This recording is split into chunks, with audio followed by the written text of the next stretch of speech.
welcome to our Ingerati studio at Australian Utility Week. And in the studio with us, we have got Nick McAvaney, and he's from Lithium Technologies. Thank you so much for joining us in the studio today. Thanks for having me. So your forte is customer engagement. Yep, absolutely. How do you view Australia's strategy, if you will, with regards to customer engagement, in the utility space? I know all the utilities are different, and they're in different places, but generally, what is your perspective, or what is your view of Australia at the moment? Yep. So I guess what we're seeing is an enormous shift in the complexity, especially for billing companies. There's just so much more complexity being entered. Provided by the utility companies, whether it's the smart meter or the smart home. Essentially what that's doing is it's making it more challenging, especially for billing companies, to provide good quality support at scale. So we're seeing some early adopters in utilities in Australia like AGL providing peer-to-peer support platforms to allow customers to provide support to other customers. Yes. And what we're seeing is that they've replicated models from the telecom industry, whether it's Telstra or Optus, Virgin or Vodafone.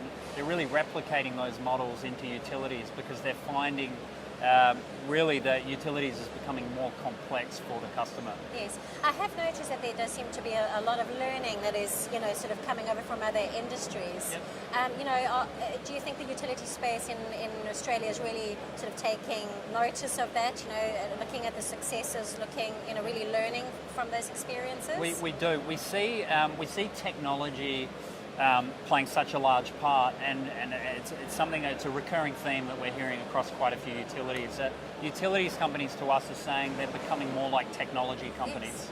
And they're really following the way of the telcos and the banking sector and a lot of these other sectors where they're introducing such an enormous amount of technology that didn't exist. And what it's really forcing them to do is to consider the experience from the customer. Yes. I'm talking about the person who's actually receiving all of this technology, and there's a lot of questions arising out of that technology. Yes. So that's kind of the major trend we're seeing. The customer engagement it's not a very simple thing, is it? I mean, it can be quite complex. Yeah. How important is it for utilities to really partner with a vendor, and really do this thing properly? Yeah, so it is. You're right. It's challenging. I don't think any company can confess to absolutely do this well and to provide the kind of NPS or the customer satisfaction that they'd hope to. Yes. There's a lot of reasons for it. The main reason is cost.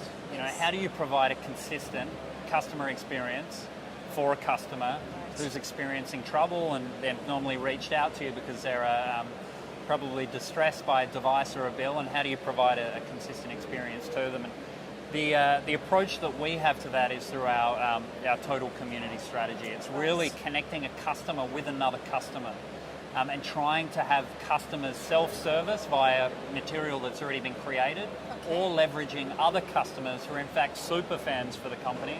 Believe it or not, these super fans exist in utilities. There are people so passionate about solar. They're so passionate about what they're doing with their electricity in their home. They're willing to talk to other customers about their experiences and help them with technical queries that they may have. So what we're seeing is that you need to harness these super users in utilities, and you need a vendor that really understands the psychology behind engagement. And the best quality engagement has to be peer-to-peer, because a business can't scale the support center, and we're seeing a lot of offshoring, right? That normally has a negative impact on NPS and CSAT to an extent. So what we find is that by leveraging and harnessing those super users, we're able to effectively provide a strategy for customers to provide great customer experience. All right, so how do we reach out to those super users? So it's a really good question. So we help companies during the launch phase of a community or an engagement strategy find those super users within a utility, and they exist today. They might be the people who, they might be the type of customer that calls quite often just to riff-raff with the support center. Support staff know them well. They might be reaching out on social. The social team know them well. and it's about capturing those people, levering on, applying a level of gamification to keep them engaged, intrinsic reward, badges, recognition on the website. Right. That will actually encourage them to engage with other users, and they'll start to contribute for the brand and give other customers a really great customer service experience. All right.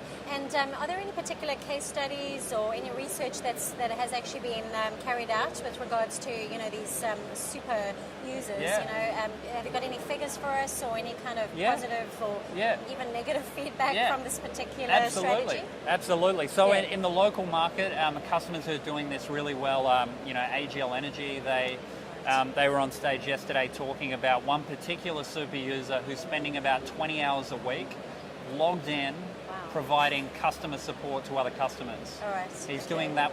He's not paid. That customer is doing it because they're passionate about solar, they're passionate about utilities, and they love to help other people.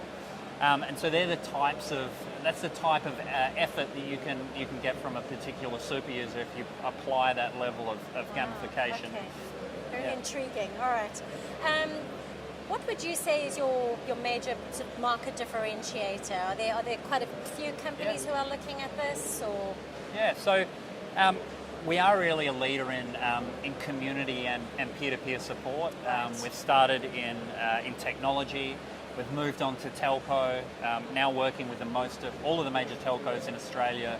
And many on from there, financial services, and really the next one is utilities, because utilities in Australia is deregulated, as you'll know. Yes. So now we're seeing this competition in utilities.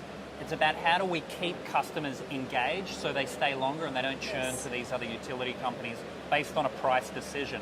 How do we provide a great experience, but at a cost that's scalable? Yeah. So that's really where we focus, and we have this history of gamification. Where we know how to get the super users in and gamify everybody to keep them engaged in the platform. So it's really two components. Our community product is evolved and it's well over 10 years old. It also has a level of gamification, also our services expertise to help build this community and find the super users and launch and get this thing well known. So it's really well used. How different is the utilities space? When we're talking about customer engagement, how different is the utility space to other industries? Any particular standout differences? I think they're becoming. First, I might talk about how similar they are. We're seeing a lot of similarities with organisations like Telstra, and if you look at Telstra's support model from a digital standpoint. Yes. They have a Telstra crowd support. 250,000 people visit that every year because there's a lot of complexity in the device. You don't, as a business, want to spend a lot of time providing support for a device that you're really making no or very little margin on, that you didn't develop or build. So that's really what utilities companies are finding now. So that's kind of where we're seeing a lot of the similarities. Okay. Where they're different is that we're finding that it's taking a little bit of time for utilities businesses to think that way, to think of themselves as a technology business. Yes. Not, I'd say, in the digital space being well known for early adoption or thinking about customer service first, because it hasn't been a mandate. But we're starting to see that churn come through where people are leaving because of customer experience. They're leaving because of price. Yes. They're leaving because they got a knock on the door and there's no reason for them to stay. They weren't spending time on the website. They weren't engaged. They didn't have a community. They didn't have a network of people. They were talking to an offshore call center. There was no connection there. So we're helping build and establish those connections for customers. All right. What do you think is really, standing in the way of utilities really, stepping in and grabbing, customer engagement by the horns, if you will? Yeah. Okay. So I'd say the some utilities companies are a little bit slow to uptake. Just going with the status quo, focusing on the offshore model. Let's talk about how we can carve out costs out of our call centers by moving them offshore. Yes. Those, they're very old, mature processes that have been around for a long time. What we're saying is that can carry on, but there also needs to be a new wave where we're providing for millennials a way for them to get onto their mobile phone and search for a question in Google and find a question right there in Google that was answered from another customer. We think there's a little bit of an adoption. We're starting to see some of the early innovators and the people who are really being brave and taking a step, like AGL, Yes. get into this now, and that's working quite well. Okay. What about, obviously we all know about the benefits. You're going to, ideally you're wanting to reduce customer churn. Yep. You wanting to keep your customers, you want to keep that revenue going. Yeah. What about additional opportunities, extra, revenue stream? Yeah. Can you see that taking place, with better engagement? Absolutely. Have you seen this happening? We have. So it's a fantastic side effect of having engaged customers that are logging onto the website every day. They take more services from the business.